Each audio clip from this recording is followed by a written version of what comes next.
But here's what my aunt likes. King Brown and her. Emily,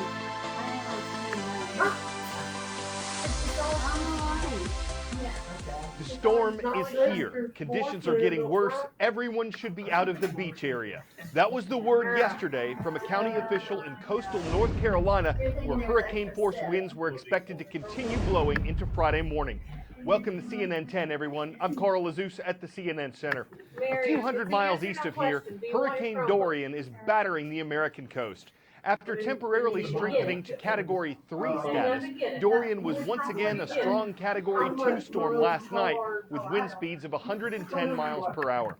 A hurricane warning extended as far north as the border between North Carolina and Virginia, meaning people near those coasts could expect at least 74-mile-per-hour hurricane-force winds at some point.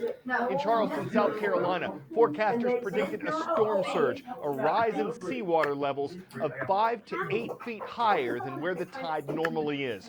And up to 15 inches of rain was expected there, adding to the flooding. One side effect of hurricanes is that they can cause tornadoes, and those were reported in North and South Carolina as the storm stalked the shoreline. More than 1 million people in those two states were under mandatory evacuation orders, which means that if they didn't leave their homes when they were told to, they could be on their own without emergency responders available when the storm hit. Thursday afternoon, officials estimated that around 260,000 customers were without electricity, most of them in South Carolina.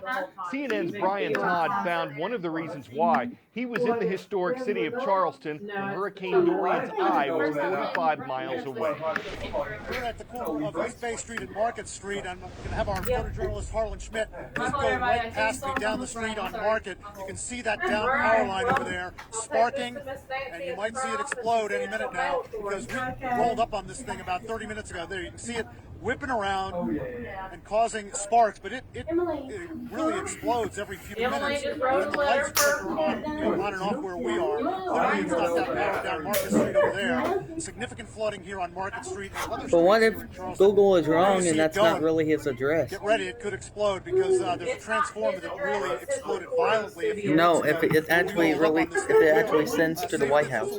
We're probably about 150 yards away. Because it's the wrong address. Because you can't really trust the internet. Here, but we've been having to warn people who have kind of walked around this area to clear out and not go down that street and not drive down that street because obviously that thing is still whipping around and still very much of a danger. Officials here in Charleston tell us there are also more than 100 down trees in this area. They've got 85 road closures in this area, 26 of them flood related, including one not far from here near the Ashley River, which is a very low-lying river. There you see it sparking again.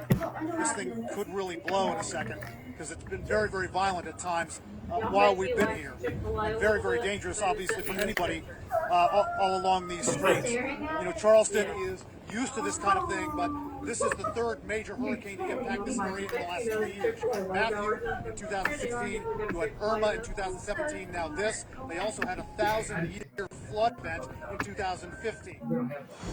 People across India, the world's second most populated country, are closely watching the moon on Friday. India sent a spacecraft there in July, and if all goes according to plan, it's scheduled to land today on the far side of the moon's surface. This would make India the fourth country to achieve a soft landing on the moon, behind the United States, China, and the former Soviet Union. India hopes this mission will bring it a step closer to putting Indian astronauts in space by 2022 and to solidifying the nation's status as a space superpower. It has carried out successful missions at a fraction of the cost of other countries' missions, but analysts say India's government will still have to invest more money in the years ahead to realize its future goals. 10-second trivia. On the periodic table of the elements, Sn is the symbol for what? Scandium, strontium, tin, or antimony? He actually kind of gotten better. Justin Bieber sounds less of a chick. Sn is the symbol for tin because the word comes from the Latin term Now he sounds sanum. kind of like a dude. Its uses go well beyond the tin man or the tin can or the tin roof. The element has been used for thousands of years to make bronze. It was probably used to make the window you daydream out of, And when people thank the Academy for the Oscars they just won, the statuettes they're holding are mostly made of tin. Today, much of the world's tin mining takes place in Asia and South America, but it wasn't always that way. A county in southwestern England used to be king when it came to tin, and a walk among the ruins of Cornwall's tin mines could take you back in time or back to the future. Cornwall's tin coast, rich in minerals and ruined mines. An industrial legacy which could soon be reborn, thanks to big tech. Tin has been extracted from the rock in this otherwise rural part of the UK for millennia. In the late 1870s, when these engine houses were originally built, Cornwall was the world's biggest producer of tin, home to 2,000 mines dotted across.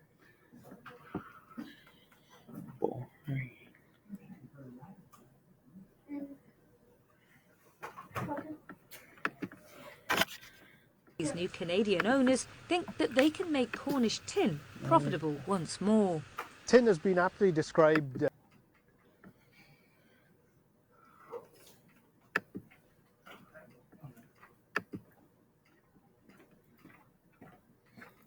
from all over the country. They've left their mark on the landscape to the delight. No longer a profit in selling at wholesale.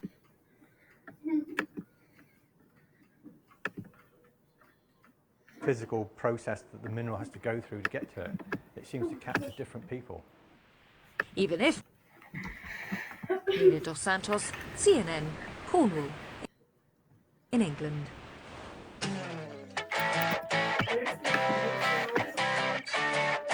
We don't know how much tin it took to build this massive machine, but you probably don't want to fight it. A Japanese robotics company developed this over about 6 years. It's named Mononofu, which means samurai warrior. It's modeled after machines in Japanese animation. It's 27 feet 9 inches tall, and it actually can't get out of its warehouse unless you take off its head first. This is the Guinness World Record for largest humanoid vehicle. Maybe smaller machines would be humanoid by its existence, but they'd be mono-no-foolish to engineer an altercation. We're not Decepticoning you when we say the Omega Supreme achievement that takes up some Optimus Prime real estate is about to be truly transformative for an industry that's already built on nuts and Voltrons. The competition is just going to have to go back to the drawing board, y'all. I'm Carl Azus for CNN 10, and Fridays are awesome.